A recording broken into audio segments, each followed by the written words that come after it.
have to touch on this subject matter with you as well, because I understand it's amazing how many people, and if you really start this conversation, how many people were bullied as a kid. You also were bullied. I was, yeah.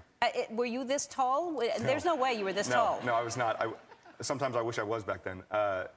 No, I was bullied in junior high. It was, I just moved here from another country. I looked very different. I was really tan. I had really long hair.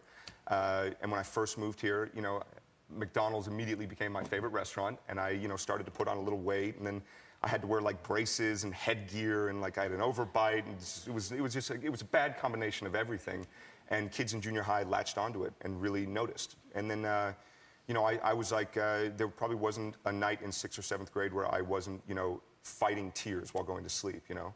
But I thought it would get better, you know, when I grew, but I grew. What did you do for kids out there that are going through this? What helped you get through it at night and go back to school the next day? I didn't want to. I didn't want to go to school the next day. I didn't want to go to school any day. I didn't want to make it through the night. I stopped doing my homework. I stopped caring. I was just like, I hate everything about this experience. So I just shut off emotionally, and it wasn't the right way to go through it, I don't think, but that's kind of how I was able to survive through it. And then I thought, you know, once I get taller, it'll stop. I'll grow up, I'll become a man, I can stand up for myself and all that. But I grew 9 inches in one summer, and I went from being the short, pudgy guy to the extremely tall, lanky guy. And then that was like something else that they picked on me for, so it didn't get any better. Man, but I think that the silver line is look at you now, and look at your life now, and how you know, and things do get better. They really, really do. Yeah, they do. They really, and I think that everything that you learn as a child dealing with this kind of things equips you to deal with it later in your life.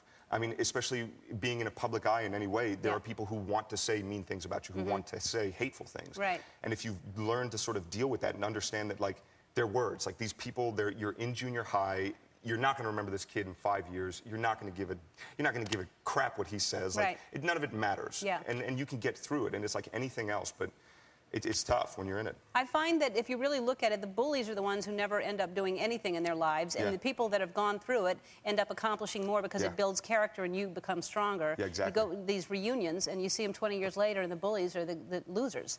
So remember that, kids. Bullies are losers. Yeah.